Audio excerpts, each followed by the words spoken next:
नमस्कार शेतकरी मित्रांनो, मी ऋषिकेश शिरकर. तर आज आपण या व्हिडिओमध्ये पाहणार आहे की जो आपला गड आहे त्या गडामध्ये आपण किती फण्या ठेवल्या पाहिजेत व त्याचे फायदे. एकंदरीत पाहता जो गड असतो त्या गडामध्ये 7 ते 8 फण्या ठेवल्या पाहिजेत. कारण यामुळे काय होतं तर टॉप टू बॉटम जे फण्या आहेत त्यांचं पोषण चांगल्या पद्धतीने होतं.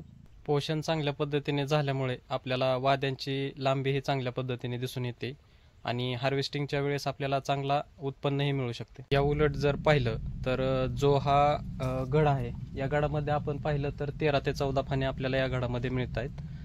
आणि जर एवढ्याच फण्या या गडामध्ये ठेवल्या तर पाहिजे तसं आपल्याला या गडामध्ये पोषण मिळणार नाही, वादीही लांबणार नाही आणि टॉप टू बॉटम एकसारखे आपल्याला वादीची लांबी पण मिळणार नाही.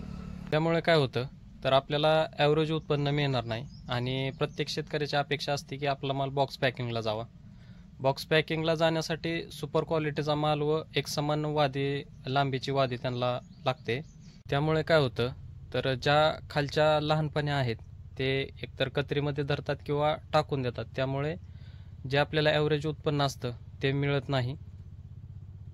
त्यामुळे आपल्याला घडामध्ये 7 ते 8 फण्या ठेवल्या पाहिजेत. यामुळे वादीही आपल्याला चांगल्या पद्धतीने मिळते आणि सुपर क्वालिटीचाही माल आपल्याला त्यातून मिळू शकतो. धन्यवाद.